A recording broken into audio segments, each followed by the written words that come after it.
Pengamat pendidikan Anak Agung Gederake mengatakan, sejatinya program pemerintah untuk menggalakkan wirausaha atau entrepreneurship merupakan terobosan jitu.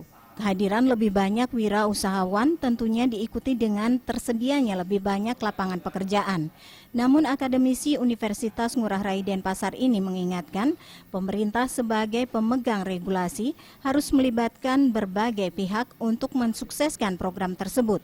Pemerintah diharapkan mempermudah birokrasi perizinan untuk sektor usaha dan perluasan akses perbankan untuk permodalan.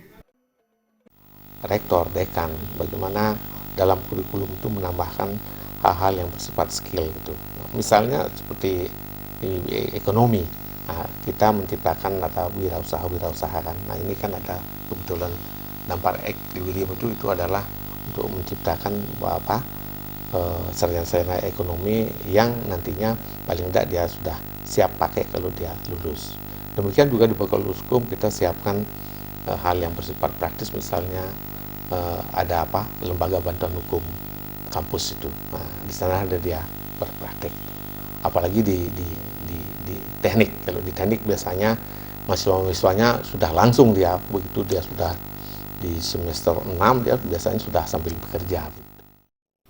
Disinggung mengenai peran lembaga pendidikan tinggi dalam mensukseskan program itu, Agung Rake mengatakan umumnya lembaga pendidikan tinggi telah memberikan pengetahuan mengenai kewirausahaan di bangku kuliah melalui mata kuliah. Lembaga pendidikan tinggi telah berupaya mengubah pola pikir lulusan dari pencari kerja menjadi pencipta lapangan kerja. Selain itu, dalam pelaksanaan kuliah kerja nyata KKN, mahasiswa juga lebih diarahkan terhadap sektor usaha mikro, kecil, dan menengah (UMKM) karena sektor ini diyakini paling mudah digarap untuk menciptakan wirausahawan baru. Agung Rai dan Sufiatna, Bali TV.